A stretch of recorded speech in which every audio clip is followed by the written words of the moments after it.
नुआपड़ा सार्वजनीन सर्वपुरातन दुर्गा पूजा बदलुची धानटा भक्तिपूर्ण तथा आध्यात्मिक भावावेग आरंभ होइछि दुर्गा पूजा। जोहार मुई रुद्र आपण मानके न्यूज 26 को स्वागत। नुआपड़ा सहर सर्वपुरातन सार्वजनीन दुर्गा पूजा दीर्घ 83 वर्ष अतिक्रम कर 84 वर्ष पहुंची बेले निआरा ढंग आरंभ होइछि माँ दुर्गा शारदीय पूजा। पूर्व पाणीपाग विभाग सूचना खातिर नक अति भक्ति भावावेग पालन करने निष्पत्ति नहीं पूजा कमिटी।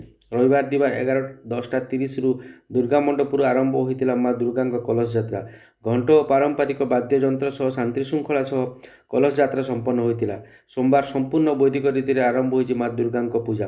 यही पूजार कर्ता होती नुआपड़ा सहर जनाशुना समाजसेवी प्रवीण सिंह ठाकुर धर्मपत्नी। जेहेतु नुआपड़ा सहर छत्तीसगढ़ी संबलपुरी और ओडिया भाषाभाषी अंचल होकर मनोरंजन पाई मंगलवार अष्टमी में भिड़ारू छत्तीसगढ़ी संगीत पार्टी, बुधवार नवमी में संबलपुरी आर्केस्ट्रा और गुरुवार दशमी में तिगिरियार आसुवा आतिशबाजी सह रावण पोड़ी संगे संगे भुवनेश्वर एक मेलोडी पार्टी व्यवस्था कर पूजा कमिटी सभापति प्रसन्न कुमार पाड़ी, संपादक प्रकाश नायक, कोषाध्यक्ष विवेकानंद गुप्ता, वरिष्ठ सदस्यगण रिंटू पुरोहित, किशोर सिन्हा, पिंटू पुरोहित, मंटू पुरोहित, अक्षय राउत, सुरेश गुप्ता, लगन गुप्ता, सुशांत कौर, दीपक मिश्र प्रमुख नुआपड़ावासी को यह शारदीय उत्सव जोगदी सार्वजनिक दुर्गा पूजा आउ उत्सव मुखर करने को अनुरोध करते।